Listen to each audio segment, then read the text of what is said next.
step number 1 to revise it. English में लिखने के लिए दो बातों का हमें ध्यान रखना पड़ेगा। कैपिटल लेटर्स यानी जो हम शुरू में सीखते हैं वो कैपिटल होते हैं, और उसके बाद उनको दूसरी तरह से भी लिखा जाता है, उन्हें स्मॉल लेटर्स कहते हैं। ये आपको आते हैं। दूसरा होता है बोलने में भी हमें दो तरह की बातें ध्यान रखनी है इसमें। वॉवल मीन्स हिंदी में कहते हैं स्वर, ये केवल 5 होते हैं इंग्लिश में, AEIOU। और कॉन्सोनेंट बाकी बचे हुए 21 होते हैं, BCDFGHJ एटसेट्रा। इनको हिंदी में हम व्यंजन कहते हैं। ये हमको आते हैं और आप इन्हें समझते हैं। अब हम स्टेप नंबर 2 की बात करते हैं। वर्ड। वर्ड माने शब्द। अक्षरों से हम शब्दों पर आते हैं। अक्षरों को एक जगह लिखने को शब्द कहते हैं, लेकिन उसमें शर्त यह है कि उस समूह का, ग्रुप का कोई अर्थ निकलना चाहिए। फॉर एग्जाम्पल MAN मैन माने पुरुष, आदमी। अगर इसको हम ANM लिखेंगे तो उसका कोई अर्थ नहीं निकलेगा, इसलिए ANM कोई शब्द नहीं कहा जाएगा, MAN को ही शब्द मानेंगे क्योंकि उसका अर्थ निकल रहा है। अब शब्दों के बाद शब्दों को हम, पूरी जो भाषा है उन शब्दों को 8 भागों में बांट लिया गया है, जिनको इंग्लिश में तो कहते हैं पार्ट्स ऑफ स्पीच और हिंदी में कहते हैं शब्द भेद। इनमें क्या अंतर है हर एक में, उनका मैं संक्षिप्त परिचय दे देता हूं। आप हिंदी में तो जानते हैं, संज्ञा, सर्वनाम, क्रिया, क्रिया विशेषण आदि।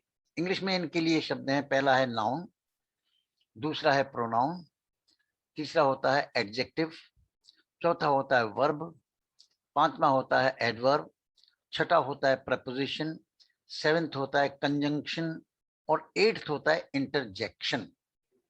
इनको हम अब एक एक करके सीखते हैं। Noun. Now we take noun. Noun क्या चीज होती है? किसी शब्द के, किसी चीज के नाम को हम नाउन कहते हैं। उनमें व्यक्ति हो सकता है, वस्तु हो सकता है, स्थान हो सकता है और भावना को भी कहते हैं। इसलिए इंग्लिश में इसके लिए डेफिनेशन दिए, a naming word, a name given to a thing, person, place और फीलिंग। अब नाउन में हमें और क्या समझना है गहराई में जाने के लिए, ताकि हमारी समझ है क्या बिल्कुल स्पष्ट हो जाए कि नाउन क्या होता है और कितने तरह के होते हैं। नाउन 5 तरह के होते हैं। पहला है कॉमन नाउन। कॉमन का मतलब जो हर एक को हम उस शब्द से बोल सकते हैं, उसे कॉमन नाउन कहते हैं। तो common noun to call by all the individuals of a community, यानी किसी मुख्य समुदाय के हर व्यक्ति को हम कॉमन कह सकते हैं। फॉर एग्जाम्पल मैन, कोई भी आदमी जो पुरुष है उसको मैन कहेंगे। कोई भी महिला, स्त्री जो होगी उसको वुमेन कहेंगे। कोई भी पुस्तक उसको बुक कहेंगे। कोई भी शहर को हम सिटी कहेंगे। इस तरह से रिवर, कंट्री, स्कूल, ये सब क्या है? कॉमन नाउन है। उसके बाद दूसरा जो नाउन होता है वो है प्रॉपर नाउन। प्रॉपर माने विशेष, यानी जिसको हम किसी विशेष नाम से बुलाएंगे उसको हम कहते हैं प्रॉपर नाउन। उसमें इसको हम हिंदी में कहते हैं व्यक्तिवाचक संज्ञा। A particular name given to a person. कैसे? आशीष, नीरा, रामायण, जयपुर, चंबल, इंडिया। ये आशीष एक व्यक्ति है, पुरुष है। नीरा एक स्त्री है, उसका विशेष नाम दिया हुआ है। और रामायण पुस्तकें बहुत हैं, उनमें से एक रामायण है जिसका विशेष नाम है। इसी तरह शहर बहुत हैं लेकिन जयपुर एक अलग है। ऐसे नदी बहुत हैं लेकिन चंबल एक किसी नदी विशेष का नाम है। ऐसी इंडिया, कंट्रीज बहुत हैं लेकिन इंडिया एक विशेष देश का नाम है इंडिया। तो इसको क्या कहेंगे हम? प्रॉपर नाउन, यानी व्यक्तिवाचक संज्ञा। अब तीसरे नंबर पर आता है कलेक्टिव नाउन। कलेक्टिव नाम से आप समझ रहे होंगे कि समूहवाचक, एक जगह इकट्ठी कोई चीज। तो इसको कैसे डिफाइन करते हैं इंग्लिश में? A name denoting a group of और collection of people, things etcetera. कैसे? क्लास, ये विद्यार्थियों का एक समूह होता है जिसको हम क्लास कहते हैं। ऐसी टीम, खिलाड़ियों के समूह को विशेष नाम दिया हुआ है, उसका नाम टीम। इसी तरह आर्मी, आर्मी सैनिकों की के समूह को कहते हैं। इसी तरह से पुलिस, कमिटी, यूनियन, इन सबको आप समझ रहे हैं कि इनसे हमें पता लग रहा है कि ये एक चीज नहीं है बल्कि बहुत सी चीजों के समूह को हम कहते हैं, that is collective noun. Next आता है 5वां नंबर, मटेरियल नाउन। मटेरियल माने पदार्थ, मैटर, इससे बना है पदार्थवाचक, हिंदी में कहते हैं इसको। A name telling about a substance of which a thing is made.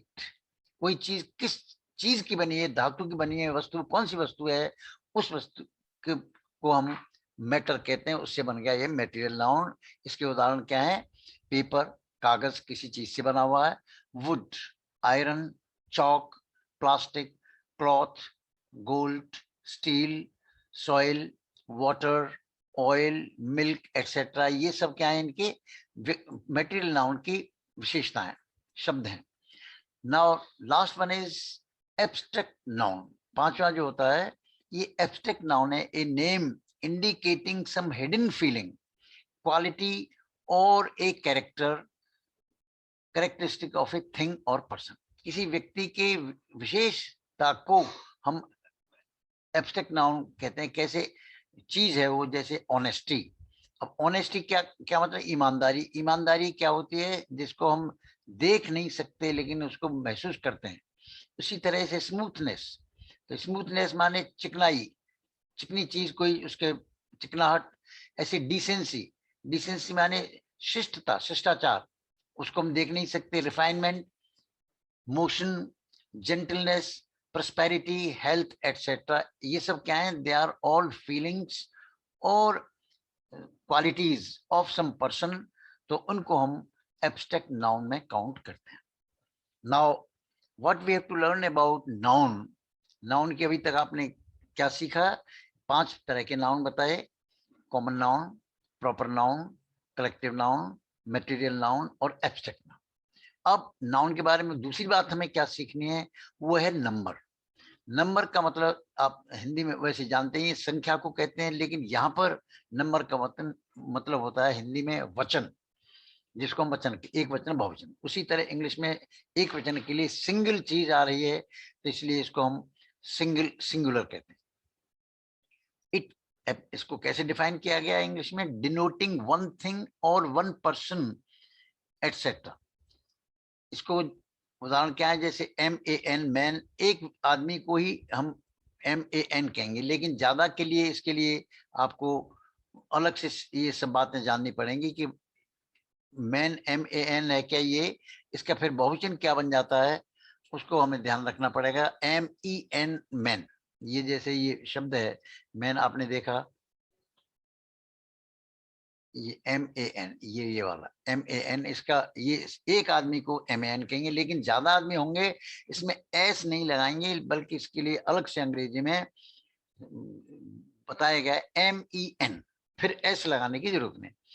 लेकिन आगे चल ज्यादातर जो शब्द होते हैं इनको बहुवचन बनाने के लिए उनमें हम S जोड़ देते हैं। बुक का बुक्स, पेन का पेन्स, स्टूल का स्टूल्स, फीलिंग का फीलिंग्स, इस तरह से। और चाइल्ड का अलग से बनेगा, चिल्ड्रन। इसलिए आपको इन चीजों को विशेष रूप से सीखना पड़ेगा कि सिंगुलर से प्लूरल बनाने के लिए क्या सिस्टम है, उनके उदाहरण आपको किताब में से जानने पड़ेंगे। नाउ सेकंड वन, नंबर एक आपने सीखा सिंगुलर, दूसरा है प्लूरल। इंग्लिश में प्लूरल माने बहुत सी चीज, प्लूरल, उसको कहते हैं प्लूरल है।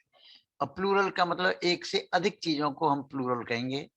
ये है denoting more than one thing और पर्सन एटसेट्रा, बहुवचन हिंदी में कहते हैं इसको। इसके उदाहरण है MAN का क्या हो जाएगा? MEN, पहले MAN था, इसका बहुवचन। बुक का बुक्स हो जाएगा, पेन का पेन्स हो जाएगा, स्टूल का स्टूल्स हो जाएगा, फीलिंग का फीलिंग्स हो जाएगा। लेकिन चाइल्ड का चिल्ड्रन होता है, ये आपको याद करने पड़ेंगे विशेष रूप से कुछ शब्द है। सिटी का सिटीज, जहां पर वाई आता है बाद में किसी शब्द में सिंगुलर में, उसमें अधिकतर में IES हो जाता है, जैसे BABY बेबी, उसका BABIES बेबीज। ऐसे सिटी का CITY था, लेकिन उसका वाई की जगह IES हो गया, ये बहुवचन बन गया। इस तरह से फुट भी आपको जानना पड़ेगा। सिंगल फुट होता है FOOT, एक पांव को कहेंगे foot. My foot is aching like this, इसका प्लूरल हो जाएगा फीट। इसी तरह ये अगला शब्द भी दे रखा है, इसमें लीव्स दिया हुआ है, ये इसका सिंगुलर होता है लीफ, LEAF, लेकिन इसका प्लूरल क्या बनता है LEAVES, लीव्स। इसी तरह से अगला शब्द आपने इसमें नोट कर रहे हैं, ऑक्स था पहले, ऑक्स, उसका प्लूरल ऑक्सिस नहीं होगा बल्कि ऑक्सन, EN जोड़ते हैं। ऐसे फ्लाई दिया हुआ था वहां पर, उसको फ्लाई का प्लूरल फ्लाइज, वाई की जगह IES, जो अभी बताया था आपको, ये उस तरह का शब्द है। इसके बाद नाउ, अभी तक हमने अंग्रेजी में वर्ड के बारे में जाना है, वर्ड क्या चीज है, और उसके बाद वर्ड की प्रकार देखी आपने 5। अब हमने 2 बातें और सीखी, 2 तरह के नंबर होते हैं, यानी वचन सिंगुलर और प्लूरल।